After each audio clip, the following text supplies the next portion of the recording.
देश भर से कोने कोने से आए हुए आम आदमी पार्टी के सभी राष्ट्रीय परिषद के सदस्यों का मैं स्वागत करता हूं, सबको अभिनंदन करता हूं, सबको नमस्कार।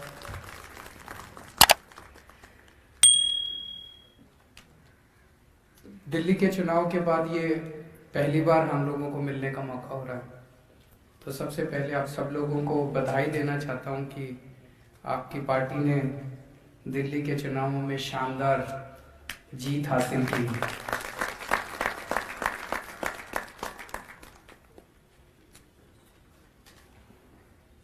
अभी तक दिल्ली में हम विधानसभा लेवल पे 3 चुनाव लड़े हैं और हर चुनाव एक तरह से ऐतिहासिक हुआ है। पहला चुनाव था, नई पार्टी बनी थी। 1 साल बाद चुनाव 2012 26 नवंबर 2012 को पार्टी बनी थी और मेरे ख्याल से 8 दिसंबर 2013 को चुनाव था। 1 साल बाद 1 साल बाद एक नई पार्टी चुनाव लड़े और पहली बार में ही उस राज्य के अंदर सत्ता में आ जाए, ऐसा भारत के इतिहास में कभी देखा नहीं गया। तो उस मायने में पहला चुनाव हमारा ऐतिहासिक था कि दिल्ली की जनता ने अपार विश्वास, अपार प्रेम आम आदमी पार्टी को दिया और हमें पहली बार मौका दिया सरकार चलाने का। और आपकी पार्टी ने मात्र 49 दिन में ऐसी सरकार चलाई कि अगली बार लोगों ने 70 में से आपको 67 सीट दे दी। तो दूसरा चुनाव अपने आप में ऐतिहासिक था कि 70 में से 67 सीट आई अपनी, जो कि आज तक कभी किसी पार्टी को इतना जबरदस्त बहुमत अपने देश में नहीं मिला। और तीसरा चुनाव था, लोग कहते हैं 5 साल सरकार चला लो तो एंटी इनकम्बेंसी हो जाती है, लोग नाराज हो जाते हैं, लोगों की अलग अलग शिकायतें होती हैं। लेकिन तीसरा चुनाव हमने अपने काम के बल पे लड़ा। हमने ऐलान किया कि भाई अगर काम किया हो तो वोट देना, अगर काम नहीं किया हो तो वोट मत देना। और तीसरा चुनाव उस तरह से ऐतिहासिक था कि इतना, दूसरी बार जब पार्टी चुनाव लड़ी तीसरी बार, तो इतना जबरदस्त बहुमत आम आदमी पार्टी को, रिपीट बहुमत आम आदमी पार्टी को मिलना, ये अपने आप में एक ऐतिहासिक था। इस चुनाव में हम लोगों ने काम की राजनीति को और विकास की राजनीति को इस देश में पहली बार स्थापित किया। आज तक इस देश में कोई ऐसी पार्टी नहीं आई जिसने खुल के सीना चौड़ा करके कहा हो कि स्कूल बनवाए हैं इसलिए वोट देना, अस्पताल बनवाए हैं इसलिए वोट देना, बिजली ठीक करिए इसलिए वोट देना। नहीं तो इस देश के अंदर वो आके कहते हैं वे तुम हिंदू हो, हम हिंदू हैं, हिंदू हिंदू को वोट देना, तुम मुसलमान हो, हम मुसलमान हैं, मुसलमान मुसलमान को वोट देना, तुम ठाकुर हो, तुम बनिए हो, तुम ये हो, पंडित हो, तुम ये हो, हम भी ये, हमारी पार्टी इसकी, हमारी पार्टी। इसी बात पे तो वोट मांगते हैं, लोगों को एक दूसरे से लड़ा के ही तो वोट मांगते हैं। आज तक किसी पार्टी के अंदर हिम्मत नहीं थी जो खड़ी होके ये कह दे कि भाई हमने काम करा है, काम के नाम पे वोट देना, स्कूल के नाम पे वोट देना, अस्पताल के नाम पे वोट देना। अरविंद केजरीवाल,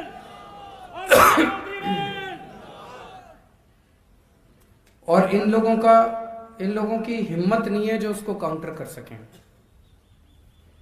अभी जोश जोश में आके उत्तर प्रदेश के एक कौन मंत्री था, उसने चैलेंज किया था, संजय जी, सिद्धार्थनाथ सिंह, उसने चैलेंज कर दिया मनीष सिसोदिया जी आए और हमारे साथ डिबेट करें। उन्होंने सोचा कि हमने ऐसे ही बोल दिया, ये आएगा थोड़ी, और वो पहुंच गया। वो बोला जी आ गया मैं, बताओ कहाँ चलना है, कहाँ डिबेट करना है। तो वो भाग खड़ा हुआ, मैदान छोड़ के भाग गया। ये हैं ही ऐसे कायर हैं ये लोग,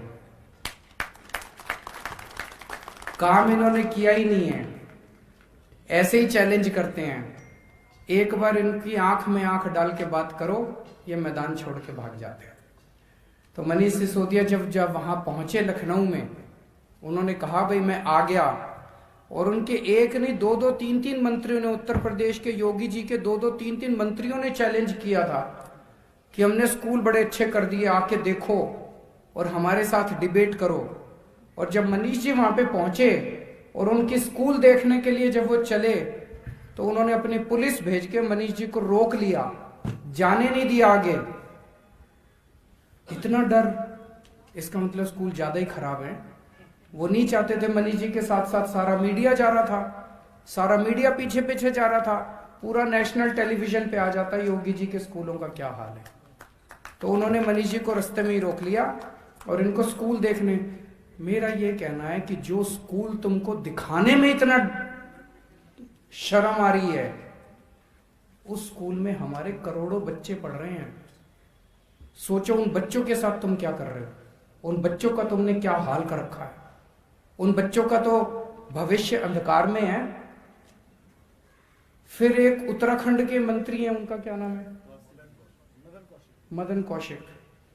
उन्होंने चैलेंज किया कि मैं 100 मिनट में, पता नहीं 100 सेकंड में 100 काम गिना दूंगा अपने। आए मनीष जी, मैं डिबेट करूंगा। बोला मनीष जी बताएं कहां आना है, मनीष जी बताएं कितने बजे आना है। तो मनीष जी उत्तराखंड भी पहुंच गए। बोले आओ जी चैलेंज कर। वो वहां से भाग खड़े हुए। पहले उत्तर प्रदेश में भाजपा भाग गई, उसके बाद उत्तराखंड में भारतीय जनता पार्टी भाग गई। वहां भी उनकी हिम्मत नहीं हुई। वहां भी जब मनीष जी उनका एक स्कूल देख के आए, इतना बुरा हाल स्कूल का, इतना बुरा हाल उनका स्कूल का। 70 साल इन लोगों ने राज करा, 70 साल बीजेपी और कांग्रेस ने राज करा। इन्होंने इतना बुरा हाल कर दिया, सब चीजों का बुरा हाल कर दिया। तो पहली बार देश के अंदर एक ऐसी, इसीलिए आम आदमी पार्टी की जरूरत पड़ी, इसीलिए आम आदमी पार्टी को लोग पसंद करते हैं, क्योंकि जो काम ये पार्टियां 70 साल में नहीं कर पाई, वो काम आम आदमी पार्टी ने 5 साल के अंदर दिल्ली के अंदर करके दिखा दिया। पिछले 1 साल के अंदर काफी मुश्किल परिस्थितियों से पूरी मानव जाति गुजरी है। कोरोना की वजह से, कोरोना की महामारी की वजह से हमारे देश के अंदर हर शहर में, हर गांव में कोरोना की वजह से बड़ी कठिन परिस्थितियां थी। लेकिन दिल्ली में आपकी पार्टी की सरकार ने जिस तरह से शांत तरीके से, संयम से और सबको साथ लेके, बिना राजनीति किए, सारी संस्थाओं को, सारे संगठनों को, सारे लोगों को, हर तबके को, सारी सरकारों को साथ लेके दिल्ली के अंदर जिस तरह से कोरोना का मैनेजमेंट किया गया, उसकी प्रशंसा दुनिया भर में हो रही है। आपकी जानकारी के लिए एक छोटी सी चीज बता दूं, दिल्ली में जो कोरोना की महामारी थी वो दुनिया में सबसे ज्यादा कठिन था। दिल्ली की परिस्थिति सबसे ज्यादा कठिन थी। 11 नवंबर को दिल्ली में 8,500 केस आए एक दिन में, केवल एक दिन में 8,500 केस आए। पूरी दुनिया के अंदर किसी शहर में इतने ज्यादा केस कभी नहीं आए। न्यूयॉर्क में अप्रैल में एक दिन में 6300 केस आए थे, दिल्ली में 8,500। सोच सकते हो कितने ज्यादा। लेकिन जब न्यूयॉर्क में 6300 केस आए तो न्यूयॉर्क के सारे अस्पताल फुल, सड़कों पे मरीज, अस्पताल के कॉरिडोर में मरीज पड़े हैं, लोगों को एडमिशन नहीं मिल रहे, बुरा हाल था चारों तरफ। लेकिन दिल्ली में जब 8,500 केस आए, उस दिन भी हमारे 7,000 अस्पतालों के अंदर बेड खाली पड़े हुए थे। कोई सड़कों पे मरीज नहीं थे, कोई कॉरिडोर में मरीज नहीं थे। इतना शानदार मैनेजमेंट हमारे डॉक्टर्स ने और हमारे सब लोगों ने मिलकर किया। ये नतीजा था पिछले 5 साल के अंदर जो अस्पतालों के अंदर हमने इन्वेस्टमेंट करी, इतने मोहल्ला क्लिनिक खोले, इतने अस्पताल बनाए, इतना शानदार सरकारी अस्पतालों को ठीक करा, सबको साथ लेके चले, उसका नतीजा था। इतना शानदार मैनेजमेंट था कि सबसे ज्यादा महामारी का जो वो था, वो इम्पैक्ट जो था वो दिल्ली के ऊपर हुआ, लेकिन उसको हमने शानदार तरीके से मैनेज किया आपकी सरकार में। होम आइसोलेशन किया, प्लाज्मा थेरेपी की, कई नई नई चीजें करी।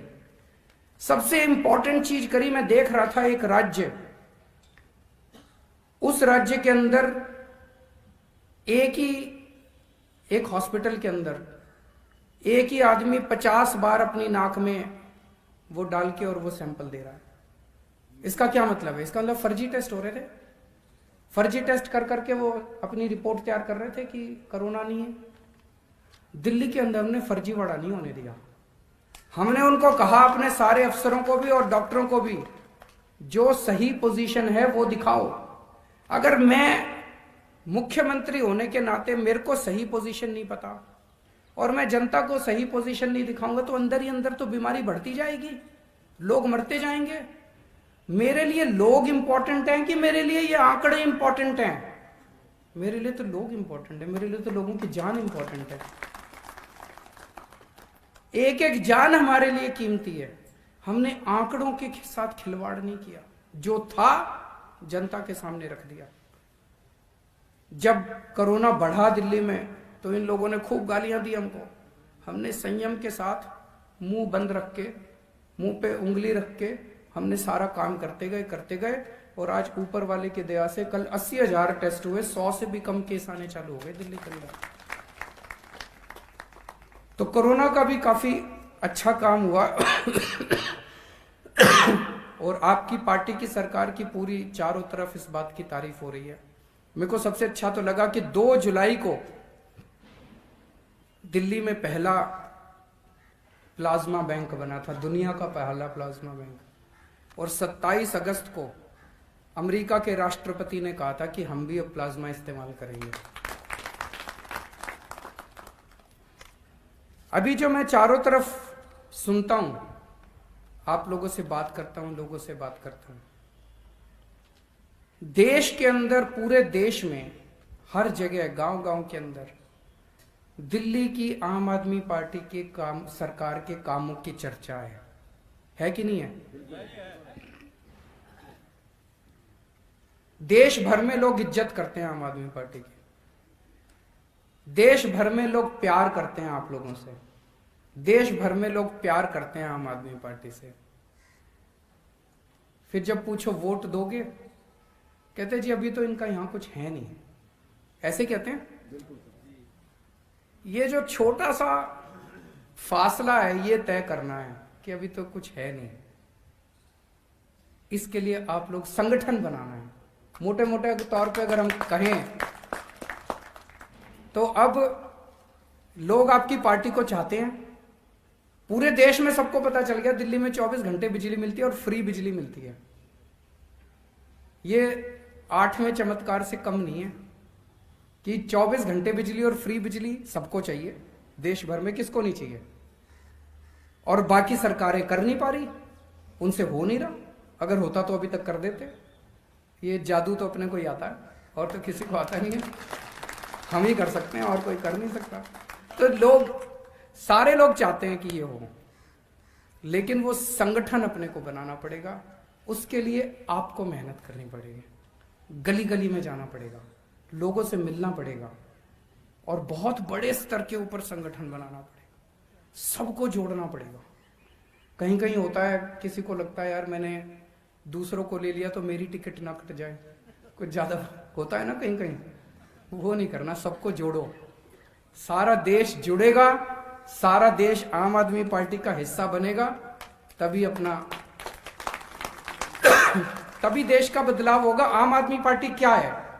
आम आदमी पार्टी से थोड़ी चिपके हैं हम लोग तो देश से चिपके हैं। देश हमारे लिए इंपॉर्टेंट है। आम आदमी पार्टी तो जरिया है, आम आदमी पार्टी तो व्हीकल है, उसके जरिए अपने को देश बदलना है। तो अगले 2 साल के अंदर देश में जो भी चुनाव हो रहे हैं, आपकी पार्टी ने तय किया है कि अगले 2 साल में इन 6 राज्यों में चुनाव लड़ेंगे। उत्तर प्रदेश, उत्तराखंड, गोवा, पंजाब, हिमाचल प्रदेश और गुजरात। मंजूर है? हाथ खड़े कर दो जरा दोनों से। इन 6 राज्यों में चुनाव लड़ेंगे। और चुनाव क्यों लड़ेंगे? लोग आते हैं मेरे पास। दिल्ली तो एक पूरे देश का एक मिनी इंडिया है। दिल्ली में पूरे देश भर से लोग आके रहते हैं। उत्तराखंड से भी आते हैं, उत्तर प्रदेश से भी आते हैं, जम्मू कश्मीर से भी आते हैं, हिमाचल प्रदेश से भी आते हैं, साउथ से भी आते हैं, ईस्ट से भी आते हैं, वेस्ट से भी आते हैं। लोग यहाँ के रहते हैं। उन लोगों से जब हम बात करते हैं, लोग कहते हैं जी हमारा क्या कसूर है बताओ। अब उत्तर प्रदेश के अंदर 325 सीट दे दी, इससे फालतू और क्या देते इनको? फिर भी काम नहीं करते तो बोलो जी अब जनता क्यों त्रस्त हो? बोले हमको भी बिजली मुफ्त चाहिए, हमको भी बिजली 24 घंटे चाहिए, हमको भी अच्छे स्कूल चाहिए, हमको भी अच्छे अस्पताल चाहिए, हमको भी फ्री दवाइयाँ चाहिए, हमको भी अच्छी सड़क चाहिए, हमको भी अच्छा पानी चाहिए। बोले इनके बस की ना है जी। इनको 325 सीट दे दी, उसके बाद भी अगर इन्होंने कुछ नहीं करा तो बोलो जी अब तो आप ही की जरूरत है। तो अब आप लोगों को निकलना पड़ेगा, आप लोगों को जाना पड़ेगा। जनता तैयार है। जनता को बस ये दिखाना है कि आम आदमी पार्टी हर जगह पहुंच गई है। आपको पहुंचने की जरूरत है। पिछले 5 साल के मेरे अनुभव ने ये दिखाया है कि अगर 5 साल के अंदर हम लोग ये सब कर सकते थे तो ये 70 साल में बीजेपी कांग्रेस वाले मिलके भी कर सकते थे। इसका मतलब अपने को जानबूझ के देश को पिछड़ा रखा गया, जानबूझ के अपने देश को गरीब रखा गया, जानबूझ के अपने देश को अनपढ़ रखा गया। इन दोनों पार्टियों ने मिलके, मोस्टली तो इन दोनों पार्टियों ने 70 साल में कभी ये कभी वो, एक बार तुम एक बार हम, यही चलाया। जानबूझ के इन लोगों ने किया। और आजकल एक पार्टी है राष्ट्रीय स्तर की, वो आपको याद दिलाती है सन 1200 में ये हुआ था, सन 1300 में ये हुआ था, सन 1400 में ये हुआ था। वो ये नहीं बताती 21वीं सदी का भारत कैसा होगा, वो ये नहीं बताती 22वीं सदी का भारत कैसा होगा। वो कहती है 1200 में, सन 1200 में ये हुआ था, इसका बदला लेंगे। अब सन 1300 में ये हुआ। देश को अब तय करना है कि हमें आगे बढ़ना है कि हमें पीछे जाना है। इन पार्टियों के पास कोई विजन नहीं है। इनको ये नहीं पता आगे करना क्या है, इसलिए पीछे वाली चीजों में हमें उलझाए रहते हैं। इनकी नीयत खराब है। अगर आप सब लोग देश से प्यार करते हो तो केवल आम आदमी पार्टी है जिसके पास 21वीं सदी और 22वीं सदी की विजन है। हमारे पास हमें पता है करना क्या है और हमें पता है कि वो करने के लिए हमें वहां तक पहुंचना कैसे है। हमें पता है कि पूरे देश को शिक्षित कैसे करना है। हमें पता है कि इस देश के गरीब से गरीब बच्चे को अच्छी शिक्षा कैसे देनी है। हमने करके दिखाया। हमें पता है कि गांव-गांव तक, घर-घर तक नल में पानी कैसे पहुंचाना है। हम नारेबाजी नहीं करते, ये नारेबाजी करते हैं। रोज एक नया स्लोगन, हर घर चल कुछ नारे करने से थोड़ी काम चलता है। मेहनत करनी पड़ती है, 24 घंटे मेहनत करनी पड़ती है, साफ नीयत होनी पड़ती है। आजकल हमारे देश का किसान बहुत दुखी है। 70 साल से सभी पार्टियों ने मिलकर किसानों को धोखा दिया। कभी कहते थे तुम्हारा लोन माफ करेंगे, किसी ने लोन माफ नहीं किया। कभी कहते थे तुम्हारे बच्चों को नौकरी देंगे, किसी ने नौकरी नहीं दी। पिछले 25 साल में बताते हैं 3.5 लाख किसान आत्महत्या कर चुके हैं देश के अंदर। किसी ने किसानों की सुध नहीं ली। और अब ये जो तीनों बिल आए हैं, ये तीनों बिल एक तरह से किसानों से उनकी खेती छीन के इन 2-4 पूंजीपतियों को सौंप देंगे। तो अब किसान के लिए अस्तित्व का सवाल हो गया कि अब अगर सड़क पे नहीं उतरेगा तो किसान ही नहीं बचेगी, और अगर किसान ही नहीं बचेगी तो बेचारा किसान जाएगा कहाँ, वो अपने परिवार को कैसे पालेगा। मैं कई बार सोचता हूं कि इतनी ठंड के अंदर किसान कैसे बैठे हैं। वो इसीलिए बैठे हैं क्योंकि अगर नहीं बैठेंगे तो फिर कुछ बचेगा ही नहीं उनका। 26 जनवरी को जो कुछ भी हुआ वो दुर्भाग्यपूर्ण था। जो हिंसा हुई वो दुर्भाग्यपूर्ण थी। जो भी उसके लिए जिम्मेदार हैं और जो जिम्मेदार हैं वो जिस तरह से फर्जी केस पे केस लगा रहे हैं वो नहीं। जो भी उसके लिए असल में जिम्मेदार हैं, जो भी पार्टी उसके लिए असल में जिम्मेदार है, उसको सख्त से सख्त सजा मिलनी चाहिए। लेकिन उस दिन हिंसा हुई, इस वजह से किसानों के मुद्दे नहीं खत्म हो गए। मुद्दे आज भी बरकरार है। जिस मुद्दों की वजह से वो 60 दिन से बेचारे बैठे हैं, वो मुद्दे नहीं खत्म हो गए। कह रहे हैं अब तो आंदोलन खत्म। आंदोलन कैसे खत्म? वो किसानों की जो दुखती समस्या है वो तो आज भी है। तो वो आंदोलन खत्म नहीं हो सकता, वो उनके मुद्दे खत्म नहीं हो सकते। और जिस देश का किसान दुखी है वो देश कभी भी सुखी नहीं हो सकता।